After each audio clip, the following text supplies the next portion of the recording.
Ассалаумағалейкум құрметті достар. Бүгінгі видеода біз аспириннің 5 пайдасы жөнінде айтатын боламыз.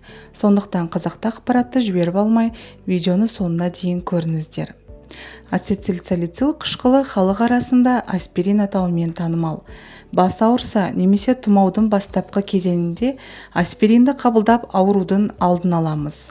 Дәрігер рецептсіз сатылатын медикаменттердің бірі. Одан бөлек оның біз біле бермейтін бірнеше пайдасы бар. Бірінші, безеулермен күрес. Аспириннің негізгі құрамы салицил қышқылы терідегі ұсақ тесіктерді тазартып, қабынуды басады. Аспириннің бір таблеткасын 3 ас қасық суға ерітіп, безеуге жағып қойыңыз. Бірнеше уақыттан соң қабыну басылады. Одан бөлек массаж жағып кейін асқынған жағдайда аспирин қызаруды басуға көмектеседі. Оның үстіне ісіктік кетіреді. Екінші, қатерлі ісікке қарсы. Қатерлі ісік жазушалары барлық адамда бар. Ол кез келген ағзаның жазушасында кездесуі мүмкін. Қанда олар тромбтарға жабысып алып, сол аймақта өседі. Дегенмен ацетилсалицил қышқылы тромбоциттерге бір-біріне жабысып қалуына мүмкіндік бермейді. Осылайша қатерлі ісіктің алдын алады. Оксфорд университетінің зерттеушілері аспиринді аз мөлшерде 75 мг 5 жыл бойына күнделікті қабылдау рак ауруының туындауын 20%-ға азайтатынын дәлелденген.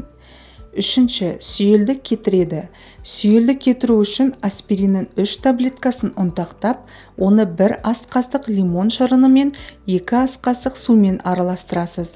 Пайда болған пастаны сүйелге жағып, жабыстырғышпен бекітіп 1 күн ұстау керек. Осылайша сүйелден арылуға болады. Төртінші, қайызғақтан біржола құтылуға көмектеседі.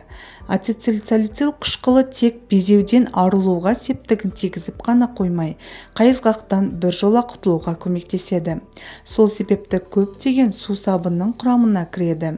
Аспириннің 2 таблеткасын сізге қажетті сусабын мөлшерімен араластырып, дайын болған масканы шашқа жағып 30 секунд ұстаңыз. Кейін жуып тастаңыз. Аптасына 2-3 рет қайталаңыз. Бесінші, уайымнан арылтады. Психотерапия және психосоматика ғылымының журналы аспиринді күнделікті қолдану күйзелістің алдын алады деп жазған болатын.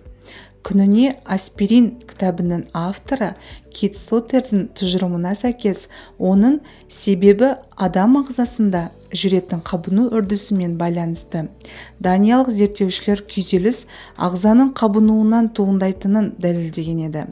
Достар, видео ұнаған болса лайк басып, каналға тіркеліп, қоңыраушаны басуды ұмытпаңыздар. Сіздердің оп-оңай болмашы әрекетіңіз бізді жаңа әрі пайдалы видео шығаруға шабыттандырады.